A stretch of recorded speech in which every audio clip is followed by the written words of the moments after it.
everybody, it's Mitch from RetroGameFix.com once again with the next installment of our Sega Master System A to Z Marathon.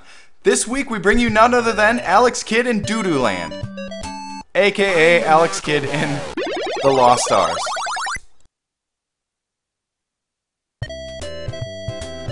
This game was originally released by Sega in arcades in 1986 and eventually ported to the Master System in 1988.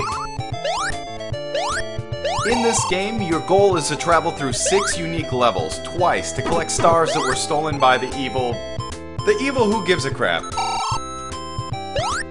Okay, well essentially what it all boils down to is you have to jump over and avoid being touched by enemies throughout each level. And you're armed with only your superb jumping ability and some unexplained mist or smoke or something that you can sometimes kill enemies with.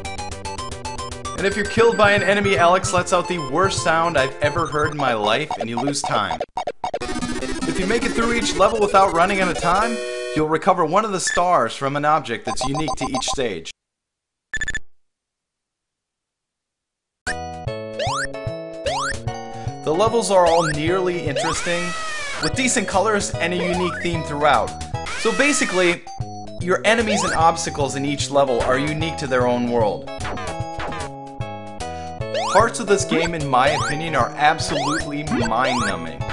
Had I been more aware of this game when it came out, I would have been expecting something much, much better based on its predecessor, Alex Kidd in Miracle World.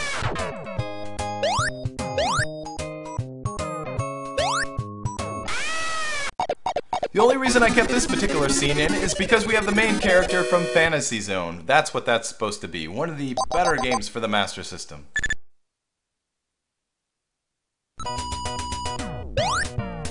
Normal me with my sense of humor, I'd say the best villain in the entire series would probably have to be naked guy crapping out zombie heads in normal circumstances.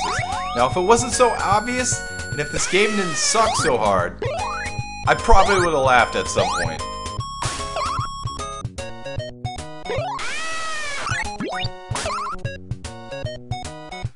The one level that actually intrigued me and inspired me to play the game throughout was the water world.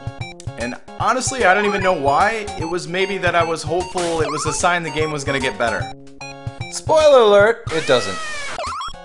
Overall, I personally think this is a sad attempt at building a central character for your emerging brand. This game just isn't very fun and is incredibly easy to beat. On the other hand, if you're as neurotic as I am and need to sit through a game in its entirety no matter what for the simple satisfaction of beating it, then at least it's over fairly quickly. Now, being at the end of the Alex Kidd portion of our Sega A to Z Marathon, I can say there are 2 good ones and 2 bad ones. Sadly, this one is the latter. And unless you're trying to collect them all, you officially have RetroGameFix.com's permission to skip this one entirely. So with that, this is Mitch from RetroGameFix.com with our Sega Master System A to Z Marathon. We will catch you next week.